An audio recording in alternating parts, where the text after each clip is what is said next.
Pues sí, es verdad, hermanos, que no son capítulos fáciles, pero una de las razones de no ser fáciles es porque nuestra propia cultura, nuestro propio aprendizaje, las cosas que nos han ido formando, pues van en una línea diferente a lo que la palabra de Dios nos plantea. Son capítulos que tienen un lenguaje bíblico. Y cuando digo lenguaje bíblico no me refiero a la palabra y a la letra en sí. Y ya creo que llegué a comentar algo el domingo pasado, en el que la Biblia tiene su propio lenguaje, sus propias escenas, flashes, imágenes, que cuando uno se familiariza con ellas a lo largo de toda la Escritura, empiezan a cobrar sentido. Y esto no es una cuestión de que la Biblia solamente sea complicada. Esto es algo que está inherente en el corazón del hombre. De tal manera que la psiquiatría y psicología moderna, basándose en conocimientos muy antiguos, y no es el momento de que cuente estas historias, pero sabe que dentro de la mente, de las emociones y del corazón del hombre, en nuestro interior hay una serie de figuras, una especie de lenguaje arquetípico que todos llevamos dentro independientemente de la cultura que tengamos. Cuando nosotros hablamos, por ejemplo, de los alemanes y decimos, por ser muy ordenados y muy rígidos, que son cabeza cuadrada, eso es universal. Asociamos lo cuadrado a algo rígido y estático. De forma arquetípica, la forma ovoide, como un huevo, se asocia a la vida. Aparte de que un huevo puede convertirse en vida, ¿verdad? El huevo de un ave. Hay una serie de elementos que tenemos en el corazón del hombre que está más estudiado y más desarrollado de lo que pensamos. Y es una forma de dirigir mensajes a la interioridad del hombre. Y eso se utiliza incluso para manejar y manipular a las masas. Pues bien, Dios tiene un lenguaje y una forma de hablar al corazón a través de las escenas que aparecen en toda la Biblia. No para manipularte, sino para hablar a tu corazón y para que tú tomes decisiones frente a Él y para dejarse conocer. ¿Por qué estoy diciendo esto, hermanos? En el capítulo anterior, el capítulo 3, vimos que había un mensaje de Zacarías para el sumo sacerdote que tenía Judá en aquel momento. Y eso tenía que ver también, nos apuntaba a cosas que tienen que ver con Jesucristo. Así que el capítulo anterior era mensaje para el sumo sacerdote y en el capítulo 4 tenemos mensaje para el gobernador, para Zorobabel. Así que en el capítulo 3 tenemos, digamos, la autoridad religiosa, por llamarlo de alguna manera, y en el capítulo 4 tenemos la autoridad gubernativa. Mirad, hermanos, en la historia de la humanidad todos los gobiernos han pretendido no solamente gobernar, sea cual sea el sistema político, sino también ha querido el corazón espiritual del ser humano. Incluso los gobiernos ateos lo que procuran es que las personas sobre las cuales gobiernan endiosen al Estado que les gobierna. Lo procuran. O hay otras formas más sofisticadas que dan una espiritualidad que se acerque a lo que ellos pretenden gobernar. Pero sabemos que esto en la historia de la humanidad siempre ha fracasado y es muy peligroso. Unir religión y Estado siempre trae problemas. No porque sea imposible, sino porque no hay otra forma de que eso vaya a suceder en el equilibrio adecuado y que produzca vida que en el Señor Jesucristo. Cuando Dios saca a Israel de Egipto, le dice: me seréis un reino de sacerdotes. Ahí tienen las dos cosas juntas. Un reino de sacerdotes, para que fuesen luz a todas las naciones. Ese era el propósito de Dios. ¿Pero qué ocurrió? Que Israel en Sinaí mete la pata pronto y el sacerdocio queda en la familia de Aarón y dentro de la tribu de Leví. Pero Israel, como un reino de sacerdotes completo, eso no ha sucedido nunca todavía. ¿Dónde vemos que se unen reinado y sacerdocio? ¿Dónde se cumplen las promesas de Dios? ¿En quién? El Señor Jesús. Cuando nosotros nos acercamos al Señor Jesús, primeramente buscamos su mediación con el Padre, con Dios. Nos arrepentimos de nuestros pecados y la obra que Él ha hecho nos limpia con su sangre y podemos tener comunión con Dios. Es un error cuando los creyentes, cuando las iglesias, cuando las personas solo quieren la mediación de Jesús para poder tener relación con Dios, pero dejan a un lado la parte del gobierno de Jesús. Jesús es nuestro mediador y sumo sacerdote, pero también declaramos que Él es el Señor, que Él gobierna. Empieza gobernando en mi vida, en mi corazón, en mis decisiones. No solamente me deja acceso al Padre, sino que me guía en todas las decisiones de mi vida para que yo no meta la pata. Así que en el Señor Jesús tenemos la mediación espiritual para con el Padre, pero también tenemos la autoridad de gobierno. Cuando tú pones las dos cosas juntas, entonces tienes un evangelio completo. Si yo quiero gobierno de Jesús, pero sin acercarme al Padre, tengo una moralidad y punto. Y no me va a salvar. Si yo tengo una mediación de Jesús con el Padre, pero no tengo su gobierno, voy a tener muchos problemas. Porque puedo llegar a ser salvo, pero voy a tener consecuencias en esta vida, maldiciones y problemáticas en esta vida por no seguir su instrucción, y también eso va a tener consecuencias en el reino. Estas dos cosas, hermanos, no pueden separarse. Y todavía no he empezado con Zacarías. Pero tenemos que ver las escenas, el propósito del corazón de Dios en toda la Biblia para que no perdamos el norte. Tenemos que coger todos los episodios de la serie, por decirlo de alguna manera. Y ahora, hermanos, hay un ángel que le da una visión a Zacarías y ya empezamos con las complicaciones. Zacarías va a ver un candelabro de oro que tiene un depósito con 7 lámparas encima y 7 tubos para las lámparas. Y al lado, a la izquierda y a la derecha de este candelabro, 2 olivos. Toma ya. ¿Y esto qué significa? ¿Qué te parece la visión? ¿Tú quieres visiones de Dios? ¿Tú quieres revelación de Dios? Pues imagínate que ves una cosa así. ¿Y ahora qué?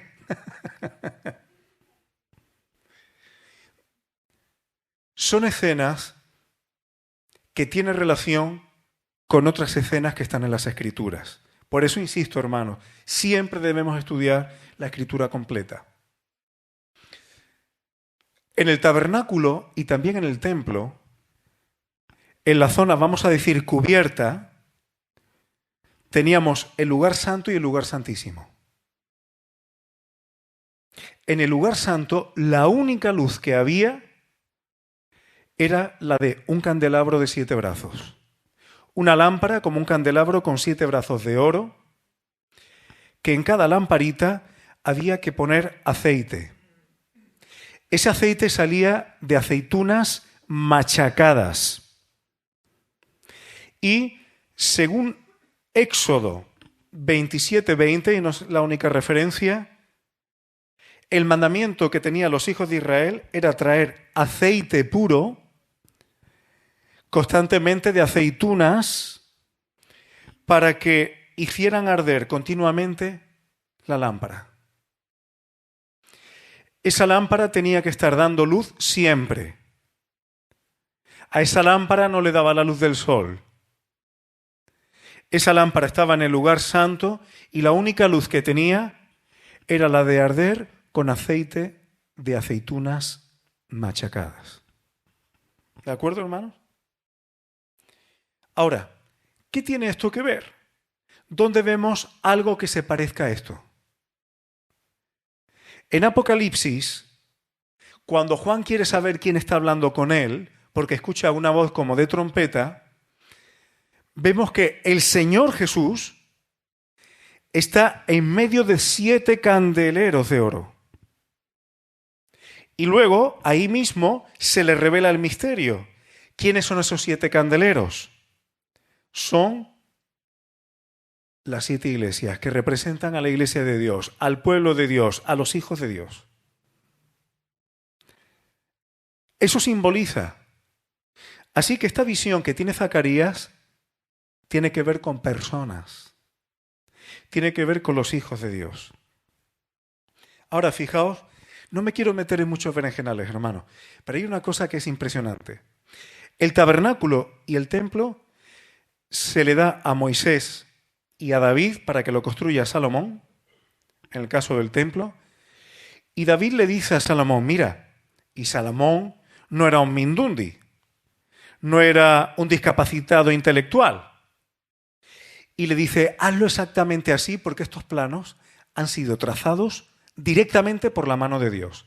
Es decir, Salomón no podía meter de su cosecha para hacer lo que le pareciera, aunque tuviera buenas intenciones de mejorarlo. Tenía que construirlo así. Las cosas que Dios manda aquí en la tierra son una proyección de cómo son en el cielo.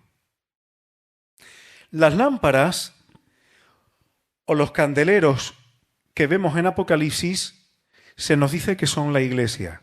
Pero es que en Apocalipsis también, capítulo 4 y versículo 5, dice que delante del trono de Dios, en el cielo, dice que arden 7 lámparas de fuego, igual que lo que ve Juan en la tierra.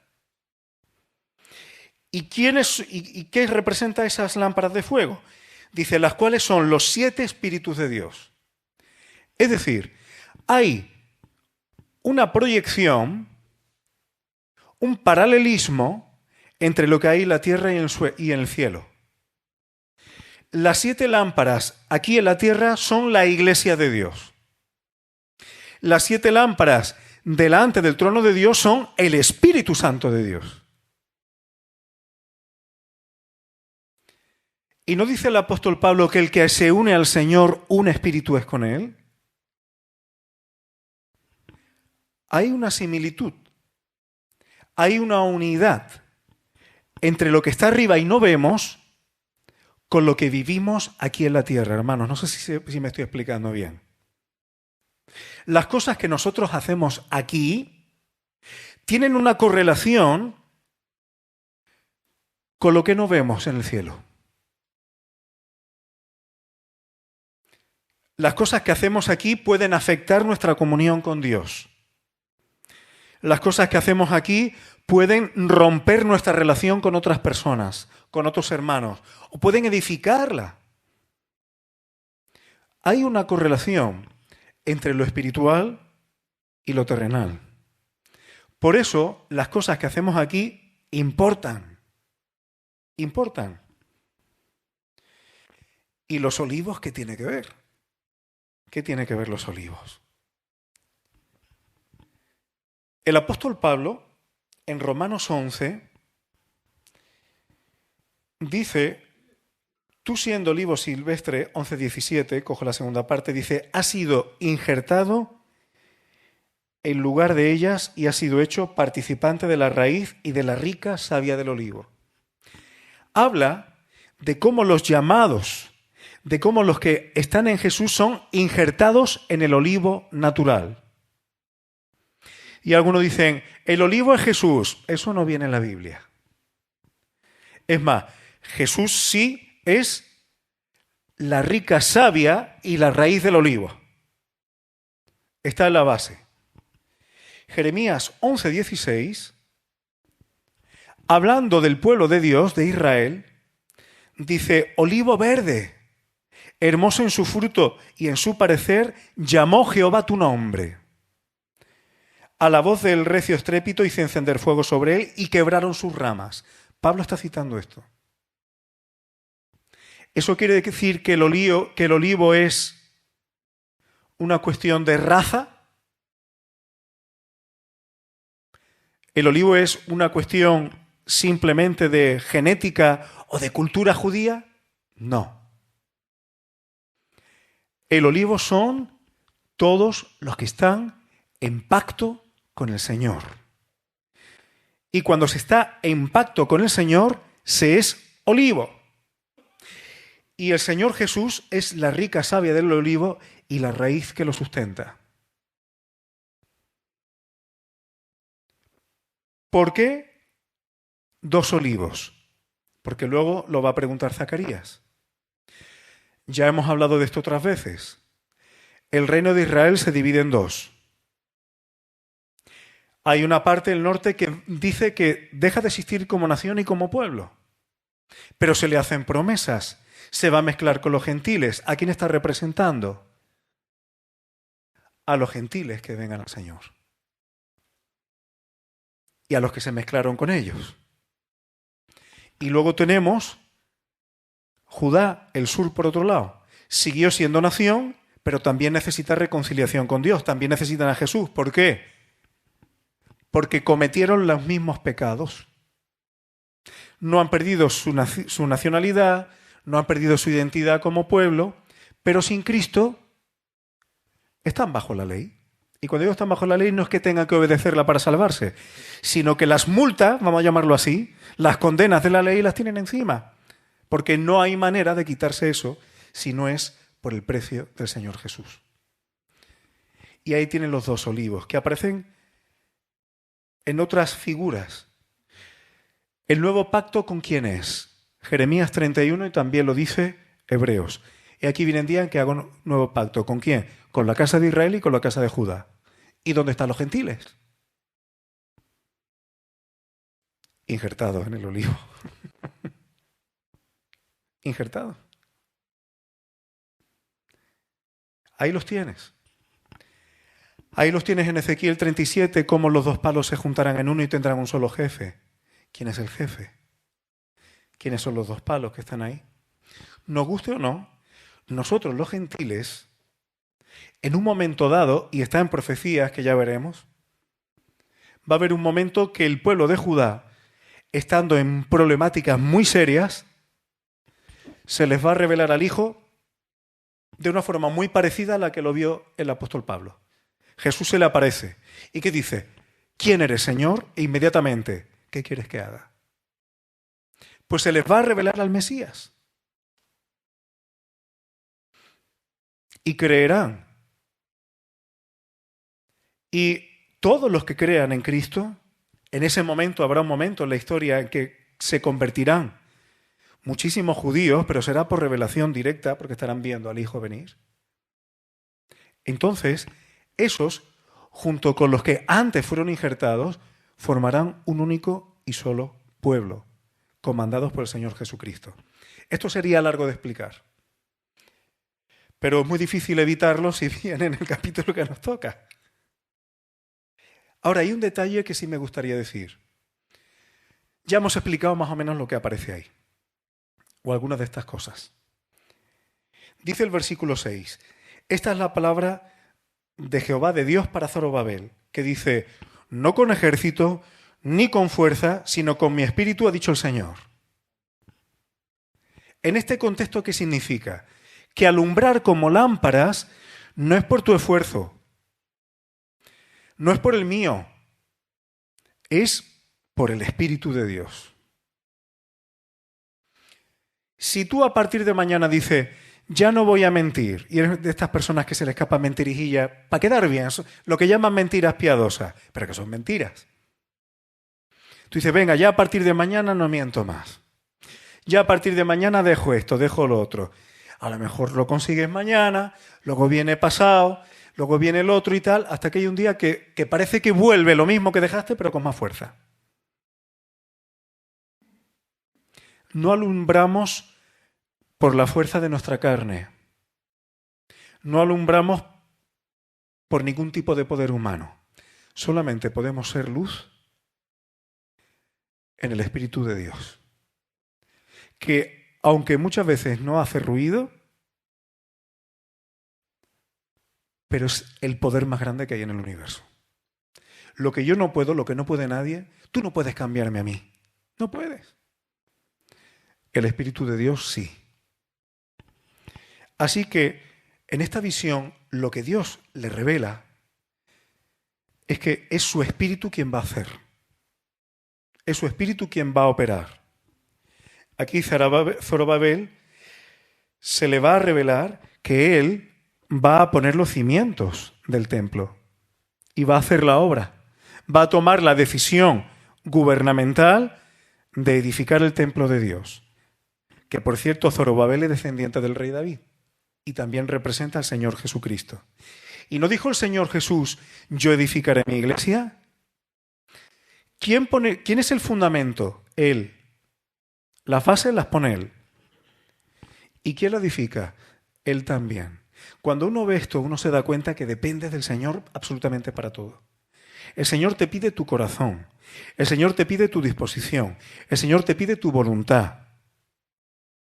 Cuando las personas me dicen, ay, Efraín, es que hay algunos pecados, algunas cosas que me quiero quitar de encima y no puedo. A veces tengo que decir, eso es porque realmente no quieres. Porque en el fondo amamos esas cosas que sabemos que tenemos que dejar. Pero cuando queremos, cuando la voluntad de tomar decisiones delante del Señor es real y no tenemos fuerza, el Señor lo hace. El Espíritu Santo socorre de verdad para hacer lo que no podemos. Pero el Señor quiere que queramos. Quiere que queramos. El versículo 7, y ya cojo la recta final, otro versículo raro. ¿Quién eres tú, oh gran monte, delante de Zorobabel? Será reducido a llanura y él sacará la primera piedra con aclamaciones de gracia, gracia a ella. Hay quienes piensan que este monte se refiere a la oposición que había al otro lado del río y que Dios iba a permitir que se allanara esa oposición para poder edificar el templo. Yo no lo creo. Yo creo que este gran monte es el Señor Jesús, que fue allanado, aplanado, para que de él sacara la primera piedra para edificar la casa de Dios, la iglesia, y gracia sobre gracia a ella. ¿Y por qué lo pienso? Ya sabéis que los montes en la Biblia son potestades, poder, autoridades, gobiernos. Jesús tenía la preeminencia. Jesús en Filipenses capítulo 2 dice que Él era en forma de Dios. Tenía toda la gloria. Pero en un momento dado no estima el ser igual a Dios como cosa que aferrarse. Ahí lo tenéis en Filipenses 2 y conocéis el pasaje. Se despoja a sí mismo desde su autoridad, desde toda la gloria que Él tiene, y toma forma de siervo semejante a los hombres. Se allana, se aplana. Y estando en esa condición aplanada, se humilló a sí mismo, haciéndose obediente y hasta muerte de cruz. Se humilló, se allanó. Y a partir de entonces, Él ha sido hecha la piedra y gracia sobre gracia a ella.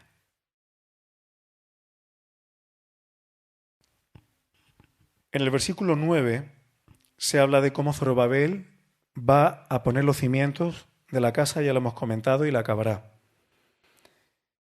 Y para terminar, quiero hablar del versículo 10. Dice, porque los que menospreciaron el día de las pequeñeces se alegrarán y verán la plomada en la mano de Zorobabel. Estos 7 son los ojos de Jehová que recorren toda la tierra. Ya vimos el otro día que los 7 ojos que se ven en Apocalipsis se nos dice que son los 7 espíritus de Dios que recorren toda la tierra. El número 7 quiere decir que va a completar el proceso, que hay plenitud en el Espíritu de Dios. Y como lo hace el Espíritu, dice, no menosprecies el día de las pequeñeces. Hermano, En los días de las cositas pequeñas, Dios pone su poder del Espíritu para que ocurran las cosas grandes. Pero toda casa comienza con un cimiento. Claro, cuando tú ves solamente el cimiento, pero es necesario. ¿Queda mucho más? Sí, pero hay que poner la primera piedra. Cuando no se pone la base, cuando no se pone la primera piedra, lo demás no llega. No menospreciemos el día de las pequeñeces. El día que tomas una decisión que aparentemente es pequeña, pero una decisión que pones en manos de Dios y que te alineas con Él. Y a partir de entonces, el poder de Dios obra y opera. Mirad, hermanos, ¿quién pudo decir o quién pudo pensar en el siglo I el Señor Jesús era un hombre que no tenía pedigrí, humanamente hablando? Era un hombre que no era de letras, no era de sangre azul, no era un conde, no era un duque, no era un gobernante. Cuando algunos le querían seguir, dice que sepáis que yo no tengo casa, no tengo donde recostar mi cabeza, no tenía campo, no tenía vivienda, no tenía, entendedme la expresión, no tenía cuentas bancarias con las que impresionar, no tenía corceles, no tenía nada. Si tú miras la vida del Señor Jesús con ojos y valores humanos, ¿te resulta tentadora?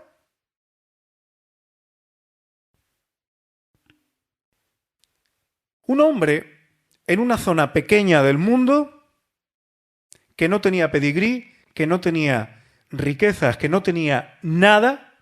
Hay un judío perdido. ¿Quién era él en medio de la historia de la humanidad? Aparentemente un hombre pequeño, sin importancia, y que además mataron con alrededor de 30 años. Pues bien, a día de hoy, esa pequeñez, vamos a decirlo así, ha sido hecha la principal cabeza del ángulo. El nombre, sobre todo nombre que ha sido dado a los hombres para que podamos ser salvos. No hay mayor autoridad en el universo, y así lo dice Hebreos, que la del Hijo. La perspectiva de Dios no tiene que ver con la nuestra. No menospreciemos las pequeñeces. No menospreciemos un joven que a lo mejor no tiene los mejores estudios, que a lo mejor no tiene el mejor pedigrí, pero que ha decidido poner su vida en manos de Dios. No menospreciemos a una persona mayor que ya piensa que su vida ha pasado, que lo que tenía que hacer ya lo ha hecho, porque puede tomar decisiones pequeñas que en manos de Dios, con los 7 espíritus, los 7 ojos, el Espíritu de Dios pleno, puede dar mucho fruto.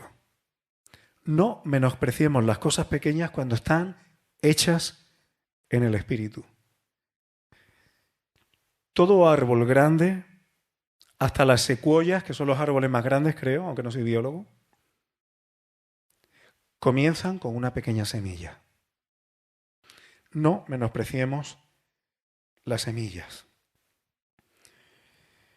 Así que, bueno, voy a dejarlo porque ya ha pasado el tiempo. Mirad, hermanos, solamente una cosa. El aceite ya sabéis que simboliza el Espíritu Santo. El Espíritu Santo opera y obra a través de los reconciliados con Dios.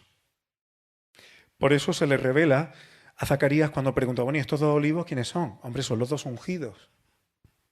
¿Eso qué significa? Que, por cierto, ungido es la palabra Cristo. Es la palabra Cristo. Y no dice el apóstol Juan en la primera carta, capítulo 2, 20 y 27. Solo leo el principio para terminar. Pero vosotros tenéis la unción del Santo. 27. Pero la unción que vosotros recibisteis de Él permanece en vosotros. Los que estamos en Cristo somos ungidos. Esto es impresionante. Me voy a callar porque si no me pongo a hablar otro rato. Pero vemos la implicación y la conexión tan grande. que hay entre Cristo y sus redimidos, entre Cristo y los que están en pacto con Él, entre Cristo y la Iglesia, es enorme. Por eso, a todos los que estamos en pacto con Él, se nos llama el cuerpo de Cristo. Cristo se identifica con su cuerpo. El Espíritu nos da la capacidad de alumbrar. Lo voy a dejar aquí. Cosas interesantes, hermano. ¿Qué significa alumbrar? ¿Qué significa luz? ¿Qué significa tinieblas? ¿Qué significa esto en el lenguaje bíblico? ¿Qué significa que nosotros seamos luz? Esto no es poesía, aunque sean metáforas hermosas. Bíblicamente tiene un significado que apunta a cosas reales, prácticas y concretas. Pero ni tengo tiempo hoy para explicarlo, pero es lanzar un órdago para que lo estudiéis las Escrituras. Hermano, si tenemos la unción de arriba, tomemos decisiones, aunque sean pequeñas, sintonizando con Él. Porque eso puede ser mucho. Eso puede significar el principio de una obra grande con el poder del Espíritu de Dios. Bendito sea su nombre.